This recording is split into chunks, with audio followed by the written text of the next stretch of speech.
All right, let's study for the Unit 4 exam. So first, there are some reactions we need to balance, and it says also identify the type. Well, we've basically gone through three types of reactions. We've gone through two things adding together that become one product, and we call that a combination. We've also had one thing breaking down, which is called a decomposition. And we've had combustion reactions, which is some number of carbons and hydrogens plus oxygen producing carbon dioxide and water. Okay, so now we can get started with identifying these three reactions. So for letter A, we've got two things adding together. For letter B, we've got one thing breaking down. And for the last one, it's definitely a combustion reaction. We've got a fuel plus oxygen making carbon dioxide and water. So now we've got to balance reactions.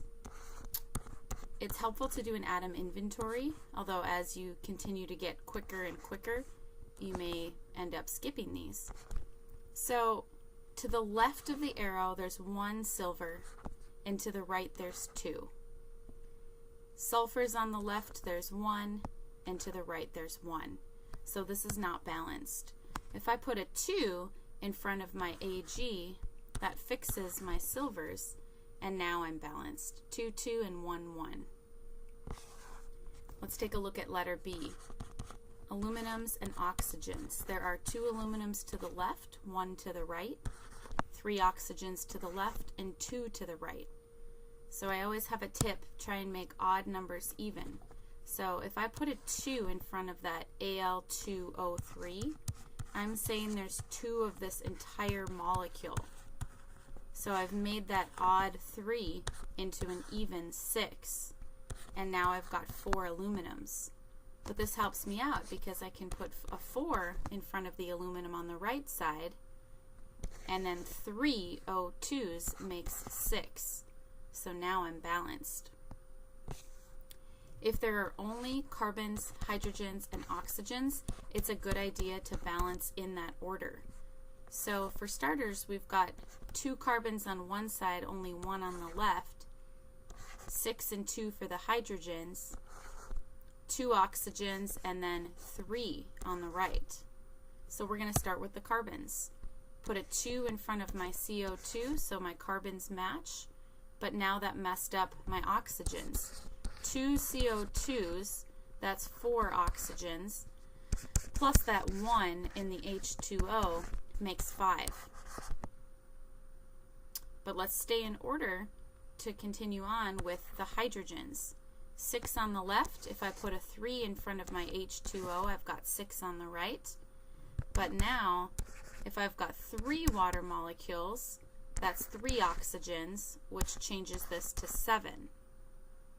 So everything's balanced right now except the oxygens. If I temporarily use a decimal here, 3.5 times 2 is 7. Everything's happy, but I can't leave it like this. I've got to multiply everything by 2 in order to make the coefficients not have that decimal. So 2746 is my final answer. Writing and balancing equations. It says solid lithium nitride. If we're writing out a compound, this is back from Unit 2, we've got to crisscross the charges. And it says it's a solid. And if it decomposes, that means it's going to be breaking apart. So Li plus N. And then I've got to think about Hofbrinkel. Those are the 7 elements that always get a 2 if they're alone, called the diatomic elements, and nitrogen is one of them. And then as my last step, I've got to decide what the state of matter is of these guys. Lithium's a metal, so that would be a solid, and nitrogen is red in the periodic table in the room, so that means it's a gas. So now I'm not balanced here. Lithiums, I've got 3 to the left, 1 to the right. nitrogens, 1 to the left, 2 to the right. So if I put a 2 in front over here, that fixes my nitrogens. Now there's 2, but there's 6 lithiums. So I'm going to need a 6 in front of the Li on the right to fix that.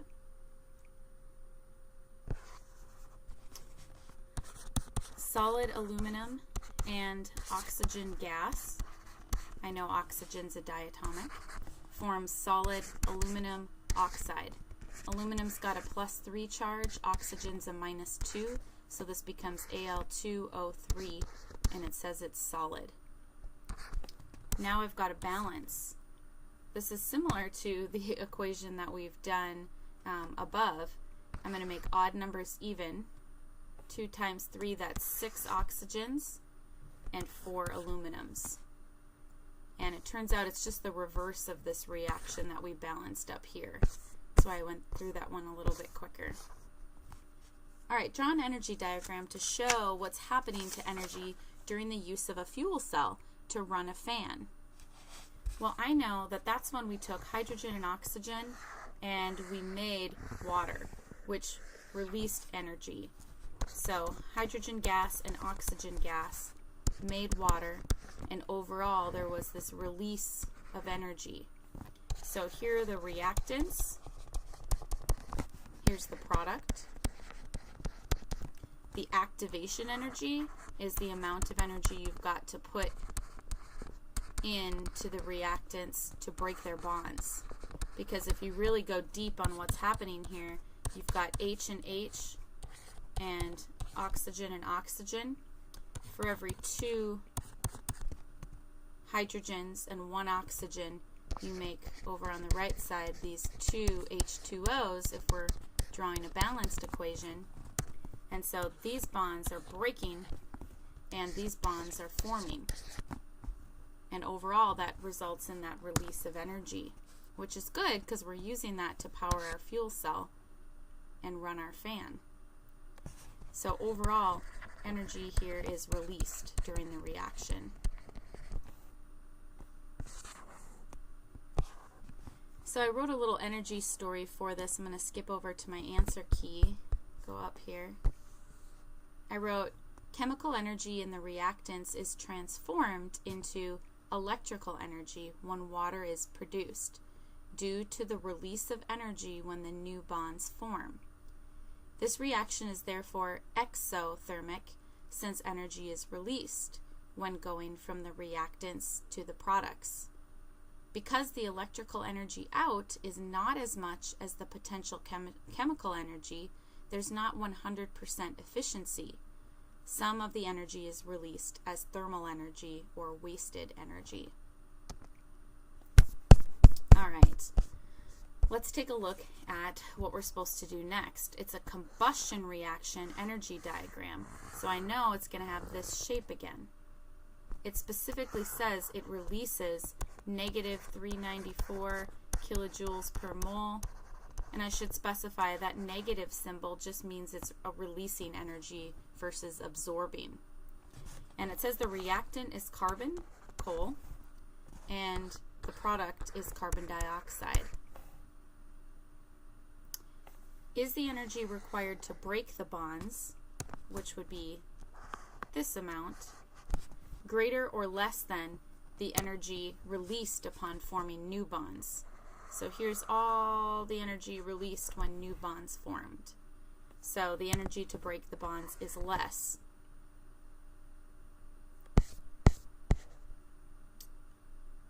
Describe one reason that replacing your gasoline-powered car with a car that runs on hydrogen using a fuel cell would be beneficial, and one reason it would be a challenge. Well, we've talked a lot about the benefits. The number one benefit being that there are no carbon dioxide emissions and other harmful emissions as well, polluting our planet. On the reverse side, though, it's going to be expensive to get the infrastructure going.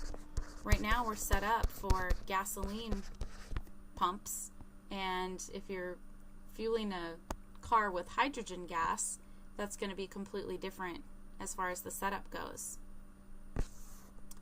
Which of these energy diagrams would illustrate the reaction that's occurring in your electrolyzer to split water into hydrogen and oxygen gas? Well, this is endothermic overall because the energy of the products is greater, higher than the energy of the reactants. So that's why the second picture is the best choice. All right, putting it all together. First, we've got to complete this reaction. Aluminum's a +3 charge and chlorine's a -1. I know in a combination reaction I've got a crisscross, so that comes out to be AlCl3. I'm going to make odd numbers even. 2 times 3 is 6, so that becomes a 3, 2 aluminums. And I already said this is a combination reaction. Then it asks us to do some calculating here. What if you've got 10.5 moles of aluminum? First step is writing what you know. So we've got moles of aluminum here. That's, I'm going to call it our moles of A. And we're trying to figure out moles of B. How much chlorine do we need to react? Well, I can see right here it's a 2 to 3 ratio. We're going to need more chlorine than we do moles of aluminum every time this reaction goes through. So I can use where these are located. So for every 2 moles of aluminum, using my balanced equation, 3 moles of Cl2. I'm going to highlight these also so you can see where they're coming from. Now we multiply across the top, 10.5 times 3, and then we divide by 2 to get our final answer, which for this one comes out to be 15.75 moles of chlorine. Makes sense. Like I said, you need more chlorine than that aluminum. Let's do some more stoichiometry. First, we've got another equation to balance. And I definitely see that the polyatomic ion is staying together. And here it is with an odd number. So I'm going to start by making that odd number even, putting a 2 out front, which means I need 2 aluminums on the left side. Now 2 times 3, that's 6 of the NO3. So I need a 3 out front here. 3 times 2, 6 NO3. And 3 magnesium, 3 magnesium, so now we're balanced. This question says, what if you've got 112 grams of MgNO3 This is our grams of A. And we want to know how many moles of the Mg3PO4 we can make, moles of B. So first step, I've got to divide by the molar mass of MgNO3 in order to convert it into moles, because that way I can use the mole to mole ratio in the balanced equation. So I'm going to go off to the side. 1 magnesium has a mass of 24.31, and this is NO3 so I'm going to write that out. That means I've got 2 nitrogens. Nitrogen is 14.01 on the periodic table for its molar mass. And there are 6 oxygens. Each oxygen weighs 16. So if I add all that up together, I get 148.3 grams. Now I have one more step to do, because if I stopped right now, I would have moles of A, my MgNO3 but I want moles of B. So I want to get this ratio in here to determine how many moles of my product am I going to make. So again, I'm going to use the balanced equation. I'm going to put a 3 down on the bottom. Every 3 moles of MgNO3 only makes 1 mole of the Mg3PO4 Now I multiply everything on the top and divide by, put parentheses here. I would want to punch those in if I were using my calculator. multiply across, divide by the bottom, and I get 0.25 moles of Mg3PO4 2. Now, if I'm being perfect, I'm also slashing out all of my units, showing that, hey, these are canceling, so that my only units left are what's on top at the end. Now, it says, one more question. How many moles is this? 0.25 moles, or how many grams, of Mg3PO4 2. I've got to add up a big molar mass. 1 mole of Mg3PO4 2 weighs how much? So again, I've got to go to the periodic table, and I've got to do 3 times magnesium's molar mass, which was 24.31. That's for the magnesium. Phosphorus weighs 30.97, and there's 2 phosphorus here because it's PO4 2. So 2 times 30.97. That's for the phosphorus. And there are 8 oxygens, so 8 times 16. I add all that up and I get 262.86. So I multiply everything on the top, the 0.25 times the 262.86 divided by 1, and I get 65.7 grams of Mg3PO4 2. Now it asks, what's the percent yield? Well, the percent yield is how much did you actually get divided by how much could you get in a perfect world, and multiply by 100. So this says you actually got 40 grams. But you were supposed to get 65.7 grams. That's from answer B above. So that comes out to be about 60.9% yield.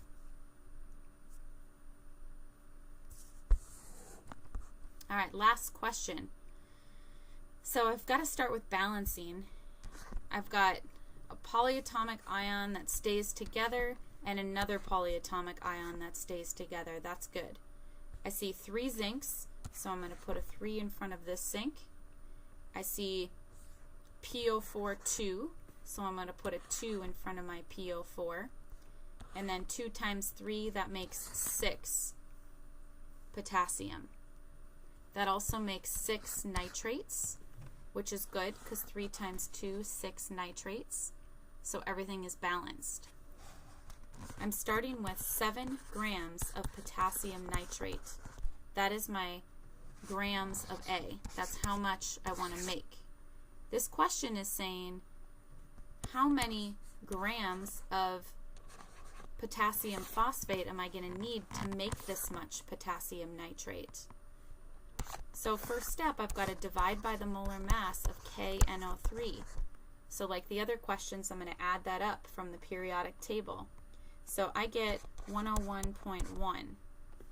1 potassium, 1 nitrogen, and 3 oxygens. Next, I'm going to use the mole-to-mole ratio because for every 6 moles of KNO3, you only need 2 moles of K3PO4. So you only need 1/3 as many moles for this reaction. So 6 is going to go on the bottom. That 2 is going to go on the top. And that's where I'm getting those numbers from. And if I cancel everything out so far, top and bottom are canceling out, I see I've still got to get rid of moles of K3PO4 and get it into grams of K3PO4. So I've got to add up 3 potassium, 1 phosphorus, and 4 oxygens. I get that adds to 212.27. So now I multiply everything on the top, divided by, carefully, everything on the bottom, and I get 4.9 grams of K3PO4.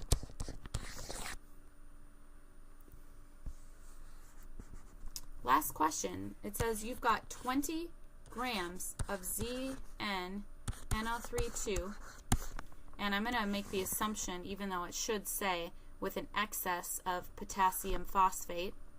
It says I purify and dry the solid form and discover that I've made actually 7.62 grams. So what's my percent yield? So what this is asking is figure out what my grams of B are. I've got grams of A, that's the zinc nitrate, and I'm trying to figure out how much of the solid I'm making. So this one is aqueous, the KNO3, so it's asking me to figure out how many grams of the zinc phosphate I'm going to make. Kind of have to read between the lines on that. So, first step, like usual, I've got to divide by the molar mass of zinc nitrate in order to convert this into moles and be able to use the mole-to-mole ratio. So I added it up and it was about 189.41. And then I'm going to use that mole-to-mole ratio. So you're starting to hopefully catch on that all these questions are the same pattern over and over once you kind of figure out the pattern.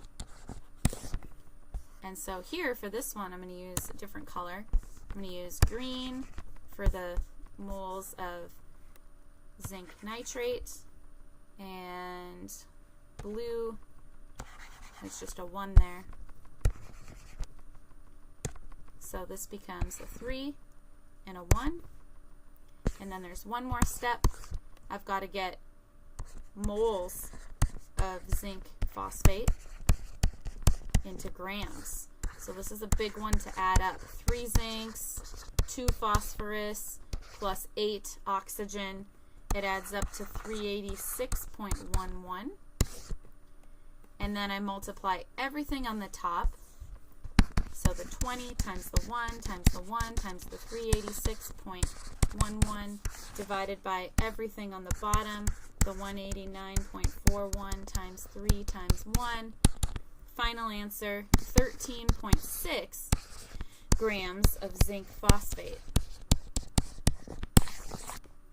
But I'm not done because it says that I actually got 7.62 grams and I theoretically could have made 13.6 grams.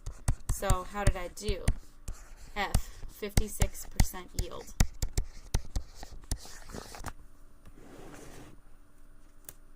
All right, hopefully that helps you out in